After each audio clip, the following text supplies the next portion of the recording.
នៅក្នុងទីផ្សារមានរឿងមិនសមបំណងជាច្រើនដែលយើងមិនបានដឹងមុនប្រឡូកនៅក្នុងទីផ្សារត្រៀមចិត្តខ្លះក៏ល្អដែរកុំឲ្យឈឺចាប់នៅថ្ងៃក្រោយ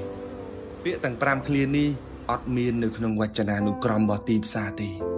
បងអ្នកលក់ប្រហែលជាធ្លាប់ជួបច្រើនហើយបងប្អូនខ្លះដែលមិនទាន់ជួបអាចស្ដាប់វីដេអូនេះបានហើយត្រៀមខ្លួនបើសិនជាថ្ងៃណាមួយយើងជួបរឿងទាំងអស់ហ្នឹងត្រូវរៀនទទួលវា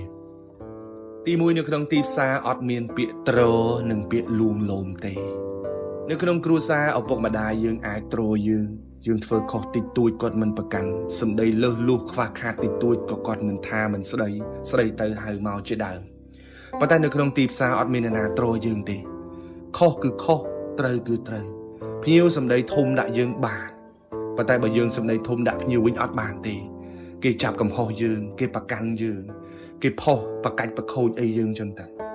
នៅក្នុងទីផ្សារអត់មានអ្នកណាមកទ្រមកលួងលោមយើងទេ